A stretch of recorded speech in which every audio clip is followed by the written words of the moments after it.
Sa math, walang maiiwan. Math-sayang Math-aral tayo ng Math-tuto upang ika'y umasenso. Maging matyaga, maging matalino, halina Math-aral na tayo. Maging matyaga, maging matalino, halina Math-aral na tayo. Halina Math-aral na tayo. Halina Math-aral na tayo. Halina, halina, halina, Math-aral na tayo.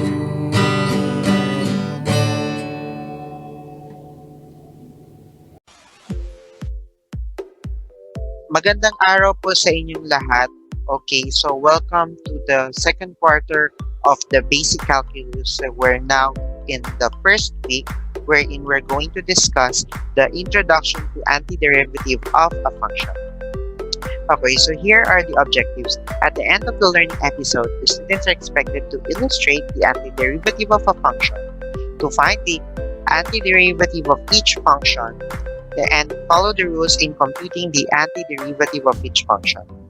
So here are the derivatives of every function that involves exponential, logarithmic, and trigonometric. So let's have a recall. Okay, so here are the formulas that we are going to familiarize if we're going to find the integral or the antiderivative of every function that is exponential, logarithmic, and trigonometric. Okay, so here is the review. Okay, so let me define what is the antiderivative of a function. So when we see the antiderivative, it is the opposite of derivative. Okay, so when we're going to differentiate, when we say differentiation, it's more of comparing individuals, while when we say integrating, it is making everything or all things whole. So parang dinubuo na natin yung bawat parts na meron tayo. So a function is called an antiderivative of a function f on an interval I if f prime of x is equal to f of x for every value of x in I. So yung f na yon dito, yung sa left side ng equal hand, so ito po yung capital F. So capital F prime of x is equal to f of x. So let me discuss the terms that we need to know about the antiderivatives. So, okay, so when we say integration, okay, like what I said, it is applied to all terms that say we're going to make this family whole, we're going to collaborate as one group. So, unlike differentiation, integration is the opposite. And what we do is we increase the exponents. So, parang lumalaki ang value. Sa differentiation naman, paikli ng value. So, ang lesson dyan kasi sa differentiation kasi when we compare ourselves, parang nalilesen po tayo in terms of value. So, parang dinadown na natin yung sarili natin. While in integration, when we integrate ourselves with people, okay, so we are forming a foundation. We are forming parang a circle of friends or a faction or a family kasi buo siya. Okay, so ang lesson is kailangan natin buuin ang sarili bago buuin ang iba. So, it is a general process of finding the antiderivative of a given function f of x. Okay, so we're going to talk about the indefinite integral. So, yung malaking f, yung etong sign na to, ito yung gagamitin sa integral sign. While c is the arbitrary constant, yung arbitrary constant kasi it could be any value. Okay, so yung capital F of x, yun yung antiderivative of the function. Then yung small f of x, yun yung function na i-integrate.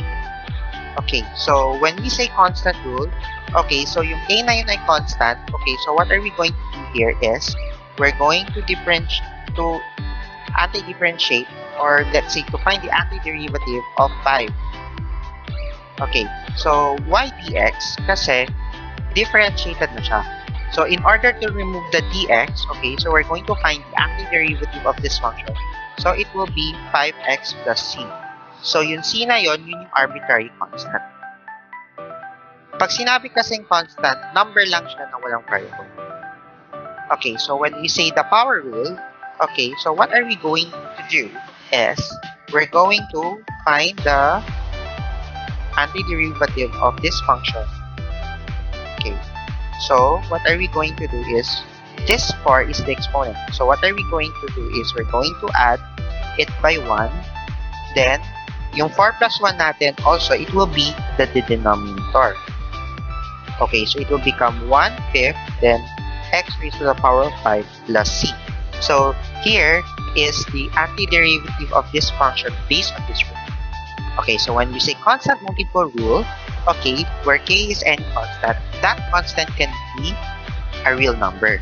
So what are we going to do here is we're going to differentiate this function. We're going to integrate this function.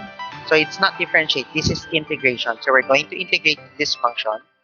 Okay, so we're going to take this constant away.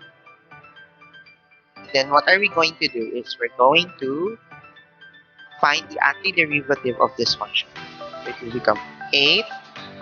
Then it will be, since yung x lang yung function dito, yung exponent niya is 1. So 1 plus 1, then 1 plus 1. Okay. Siyempre, ipa-plus natin dyan.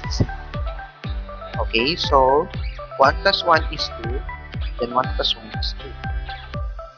Then, a times 1/2 will be 4. Then, x squared plus c. So, here is the antiderivative of this function. Okay, for sum and difference rule, it's just like what we did on finding the limits. Kunwari, sa limits, mag-evaluate tayo ng limits ng bawat function before finding the sum and the difference. Ganun din sa differentiation. So, ngayon, ang gagawin natin is we're going to find the antiderivative of every function. Okay? So, gamitin natin yung plus. Yung minus, pareho lang yun. Okay, so it will become 4x plus 3 dx. So, what are we going to do here is, using the concepts, so it will become 5, then 4 plus 1, then x, then 4 plus 1, plus 4, then 1 plus 1, then x raised to the power of 1 plus 1, plus 3x, since yung 3 na yun ang constant. So, yung 5x raised to the power 4 at saka 4x, I use the power rules. Okay, so 4 plus 1 is 5. Okay. 1 plus 1 is 2. So, 5 divided by 5 will be 1. So, it will become x raised to the power of 5. Then, 4 divided by 2, it will be 2. Then, x raised to the power of 2. Then, 3x plus c. So, bale, ito po yung antiderivative ng function na to. Pag-add. So, pag minus po, mag-iiba ang signs ng mga gitnang terms. Okay? So, here, we're going to apply the rules on the mentioned examples. So, what are we going to do here first is we're going to simplify this equation. Okay. Divide every term by x squared. Okay. So, we're going to use the quotient law from the law of exponents.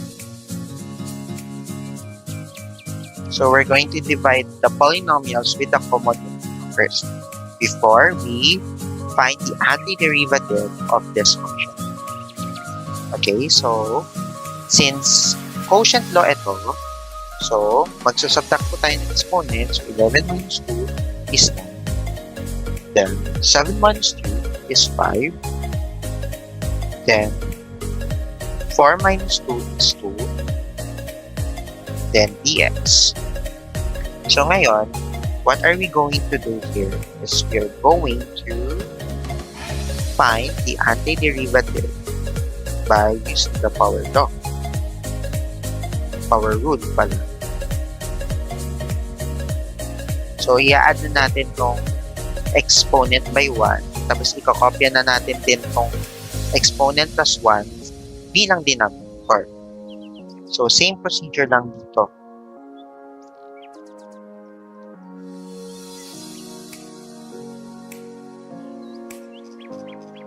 Okay, so we're going to place the arbitrary constant. So, adding the denominator,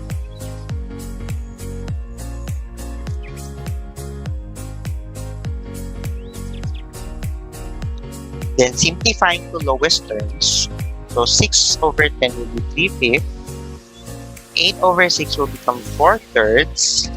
3 over 3 will be 1. So, it will become x cubed plus c. So, dito naman po, okay, since yung exponent po ay nasa denominator, what are we going to do is we're going to convert it to negative exponent.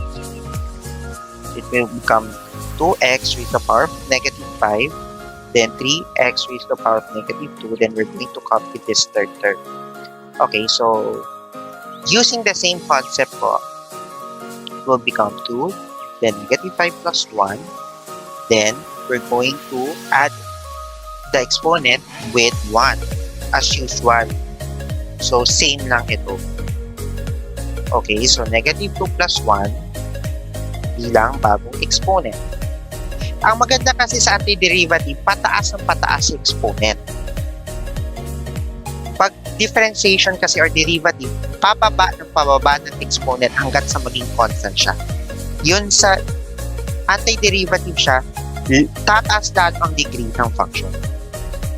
So in terms of values, like what I said, if we are finding the antiderivative, is parang we don't like to compare people.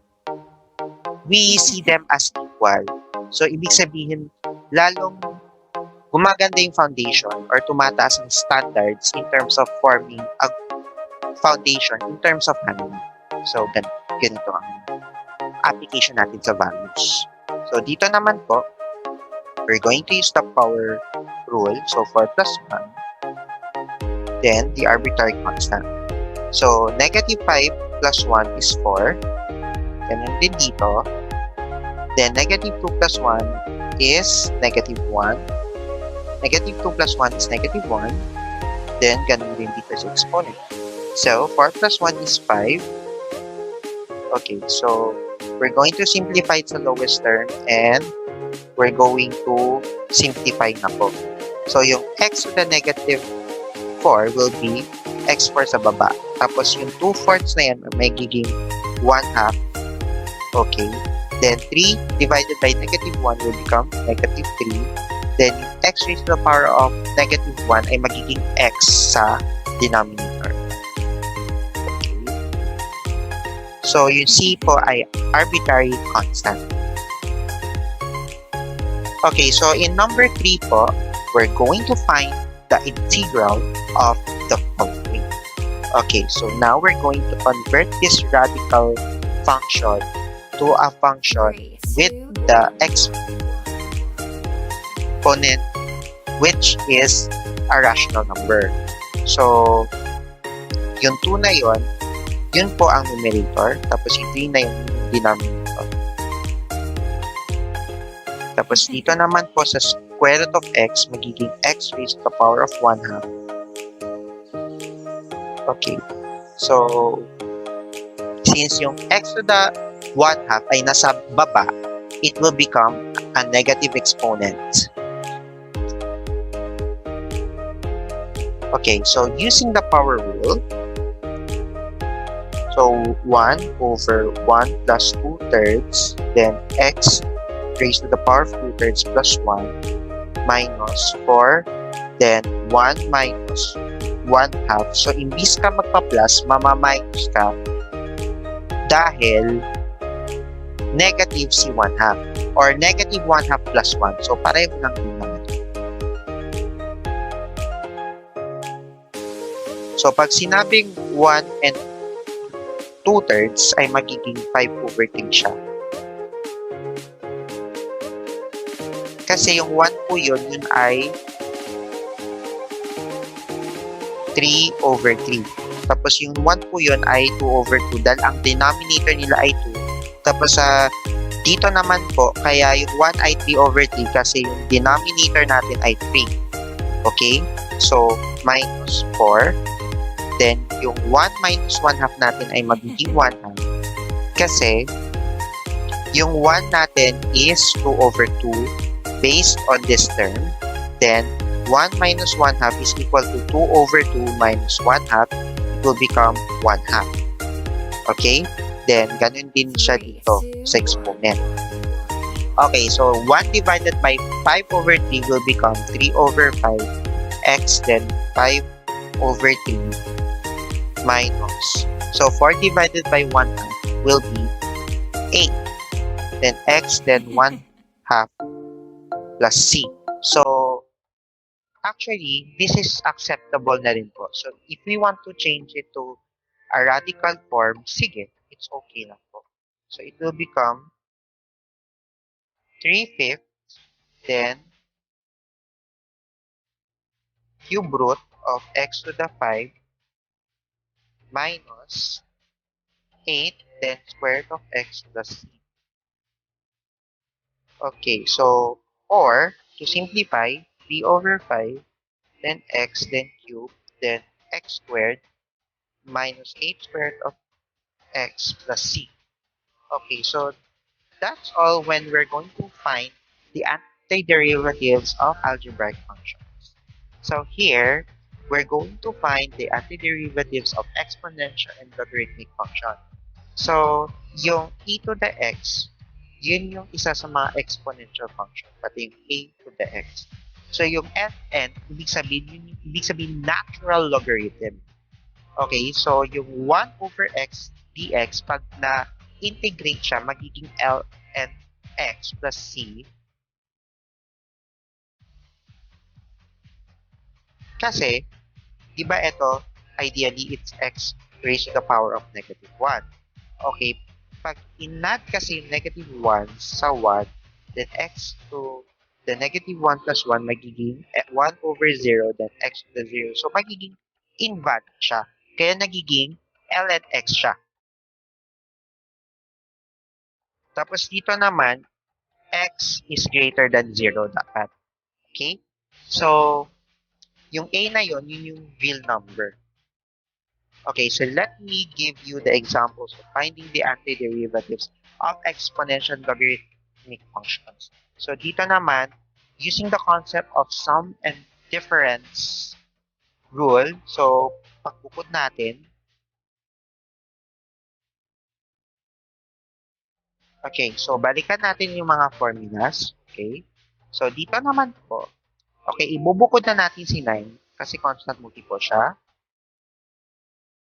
Okay, so using the concept of finding the antiderivative of exponential or logarithmic function, what are we going to do is pag na-integrate si e to the x, ay magiging e to the x pa rin siya. Okay, pero si 2 to the x, since 2 is a number, hindi siya e. Ang mangyayari dyan is, so based on this second formula, okay, so yung 2 to the x mo magiging numerator, then yung denominator ay magiging ln of 2 plus c. So this is the antiderivative of this function. So here naman, sa 3x, 3 to the x plus 4 pala, okay, so we're going to simplify po.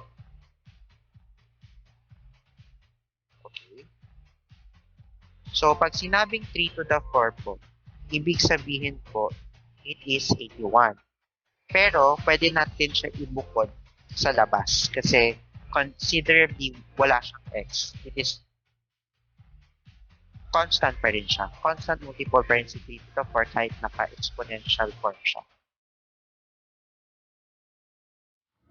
Okay, so, using the concept of the second formula of finding the integral of a to the x dx. Okay, so since 3 is a real number, okay, so it will become 3 to the x over ln of 3 plus c. So multiplying this whole number na 3 to the 4 with 3 to the x, mapapamultiply ka sa numerator. Okay. So, ang ikakalabas nun, using the product law of exponent, okay, since same base naman yun, it will be x plus 4 yung exponent. Okay? So, dito naman po sa 7 over x minus 4 plus 5 over 6x. So, what are we going to do is we're going to use the rule of sum or difference. Okay?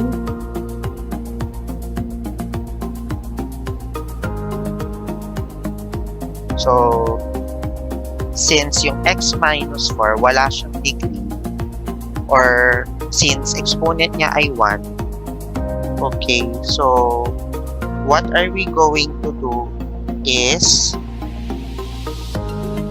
we're going to consider it as x kasi yung exponent niya is 1. So, ang mangyayari dito sa 7, it is a constant multiple. Tapos dito naman sa second, si 5 over 6, yun po ang constant multiple. So, ang mangyayari dyan, it will become ln of x minus 4 plus, dito naman, using the third formula presented here at this slide, okay, so, what are we going to do here is, we're going to find ln x here, plus c. So, yung integral of 1 over x ay magiging ln x. So, this is the antiderivative of this function. Okay, so now, here are the rules of finding the antiderivatives of trigonometric function. You can use these formulas if you're going to find the antiderivative of every trigonometric function. It's just the same as you did with the exponential logarithmic function. You can use this as your guide while you're going to do your worksheet or your problem set involving finding the anti-integrals. Or let's say finding the antiderivatives pala. Or should I say integrals? Okay. Then here naman po, ganun din dito. So you can tingin-tingin ka na sa mga formulas ito for you to practice finding the antiderivatives. Okay, so regarding this, okay, so let's make it simple na. Okay, so when we're going to find the antiderivative of 4 sine x, so what is the antiderivative of sine x? Okay, so it will become negative 4 cosine x. So bale, yung integration at differentiation ay magkabaliktad. Okay, so here, so you're not going to change the constant multiple kasi ang concern mo dito ay yung trigonometric function mo. So, ano po yung antiderivative ng cosine x? So, looking at this formula, it will become sine x plus c. So, dito naman po, since 4 is the constant, it will become 4x, then yung cosecant squared x. Okay, so if we're going to find the antiderivative of it, so we're going to use this table. So it will be minus negative cotangent x, then plus c. So negative times negative, it will become plus. Okay, so here, for 3 secant squared x minus 1 over 4 tangent x. Okay, so if we're going to find the antiderivative here, so we can look at this table, so we will not be confused. So, yun 3, hindi siya mababago because it's a constant multiple. Then, yung secant squared x will become tangent x if we're going to find the antiderivative of this function. So for tangent x, okay, so to find the antiderivative of tangent x, we can use this. Okay, so it will become ln then secant x plus c. Okay, so for 10 secant x tangent x plus cotangent x. So what are we going to do here is yung secant x tangent x. Okay. So to find the antiderivative of it, so it will be secant x plus, regarding the cotangent x, to find the antiderivative of it, okay, so it will be ln then sine x plus c. So therefore, here are the antiderivatives of these examples involving trigonometric functions. Okay, so here are some applications. So we're going to apply it in physics in terms of motion. Okay, so kapag may given tayo na displacement na function, pag mag-differentiate po tayo ng isang beses, it will become a velocity function. Kasi yung velocity kasi ay meter per second. So we are differentiating in respect of time. Tapos, pag mag-differentiate po tayo ng velocity function, it will become an acceleration function. So, meaning to say, ang unit ng acceleration ay m over second squared. So, ibig sabihin po, maaring magiging constant ang acceleration kung ang position or displacement po ay magiging, let's say, quadratic function siya. Kung position natin ay quadratic function, magiging linear function na po ang ating velocity. Okay? Tapos, pag nag-differentiate po tayo ng velocity function, magiging constant siya dahil wala na siyang variable. Okay? So, nakikita mo yung constant, diba? Wala siyang variable. So, ibig sabihin, it can be any number. Okay. Pero pag antiderivative po tayo, given yung acceleration function natin, okay, so magiging velocity na siya. So, ibig sabihin, yung s squared po ay magiging s. Kasi parang bumabalik na tayo sa posisyon. Okay. So, napapansin niyo po dito, ito po yung differentiation, tapos ito po ang integration. Integration, differentiation.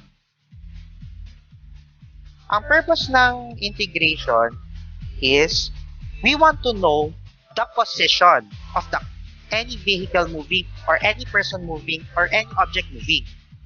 Okay, so it is best applied when we have the given acceleration. So with this integration concept, we can be able to find the velocity. Then, if we integrate again, we can be able to find the position. So, yung position ay parang distant. Yung parang meter lang siya. Yung velocity ay meter per second, tapos acceleration ay meter per second squared. So, na-apply natin siya, hindi lang siya sa general physics, kundi sa physical science din. Kasi sa physical science, meron din concepts about motion. Okay. So, in this application, okay, Shermy drove her car at an acceleration of 10 meter per second squared for her to go to Camarines Sur. Kunwari, si Shermy ay nagde-drive using her Ferrari car para makapunta siya sa Camarines Sur. So, yung acceleration function ay 10. Okay? So, finding the velocity, since constant function siya, so this is not f, so this is v. Okay, so it will become 10t. So, pag sinabing 10t, ibig sabihin 10 meters per second. Okay, so yun po yung velocity natin if we're going to represent. Okay, so para makahanap po tayo ng displacement or position na function, okay, so what are we going to do is we're going to find the antiderivative of the velocity function. So it will become 10, then 1 plus 1, then t, then 1 plus 1. So it will be 10 over 2, then e raised to the power of 2.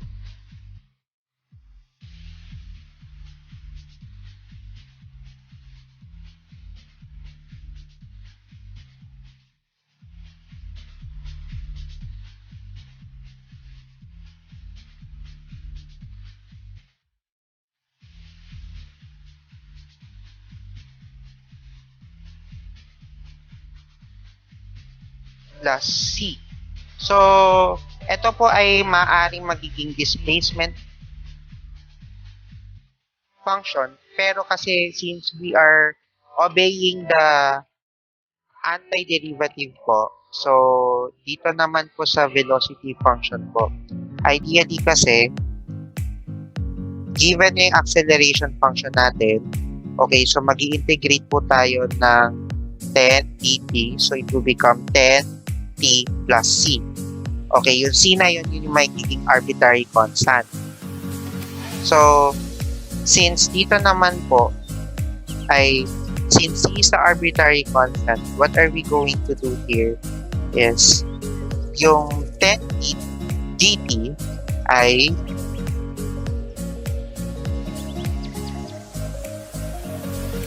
magiging 10 plus c dt kasi yun 10t plus c, yun yung velocity function natin. Okay? So, it will become c sub 1t plus c. Kasi yung c na yun, yun yung constant. So, ibig sabihin ko, yun yung displacement function na natin para kay Shermie na nagmamaneho. So, na-apply natin yung antiderivative po sa paghahanap ng position function at velocity function given acceleration. Okay, sa applied economics po, supply and demand with consumer and producer surplus. So, yun po yung example po natin. Okay, so yung point of equilibrium ay kung saan nag-meet ang dalawang curves, yung supply and demand. Okay, so ang tatak ay si Lorraine Lotion. Okay, so first, we're going to equate this first in order to find the function of the consumer and producer surplus. Pag sinabing producer surplus ay parang tubo na nakukuha ng isang producer while si consumer surplus, yun yung parang sukle. Okay, so ang gagawin natin dito is equate na natin to get the equilibrium. So,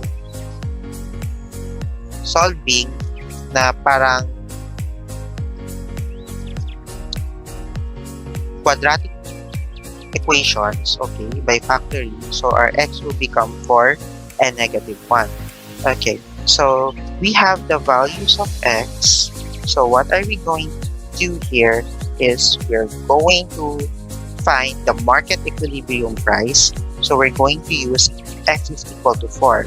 So, d of 4 is equal to 4 plus 3 times 4. So, it will become 4 plus 12. It will become 16. While for s of 4, it will become 4 squared. It will be 16. So, 16 is the market equilibrium price. Then, to get the consumer surplus, since parang curve yung ano niya, itsura niya. Kasi yung demand and supply, it could be either curve or it could be a straight line. Okay, so what are we going to do is, we're going to find the difference po muna ng demand minus yung equilibrium. So it will become 3x minus 12, then dx. So it will become 3 over 2x squared minus 12x plus c. So that is the consumer surplus. Okay, so for producer surplus po, okay, so we're going to subtract with the equilibrium price with the supply curve, then dx, so it will become 16x minus 1/3 x cubed plus c. So ito po yung yung producer surplus natin. Okay, so we can use the antiderivatives for population growths, pati rin sa heart rate. So we can use that lesson for biology and for other lessons involving social studies and also research, yung mga population samples din. here are the references and worksheets. So the source I have got is from this reference. Then here's where you're going to access your worksheet. Here's going to for you to watch the video, and here is the site where you can use your integral calculator. So let's try this. Okay, so first of all, let's say we're going to find the antiderivative of x squared, or let's say fraction. So let's say 1/4, then x squared. So this is where you're going to type your function that you're going to find the antiderivative of. Okay, so here, so shall we go? Okay, so this is the antiderivative of the function. This is where you're going to find the antiderivative, and here are the steps for you to know why the antiderivative came out of this. Okay, so do not forget to subscribe the MPM channel and hit the notification bell. So thank you and God bless. Have a great day, happy learning, and stay safe.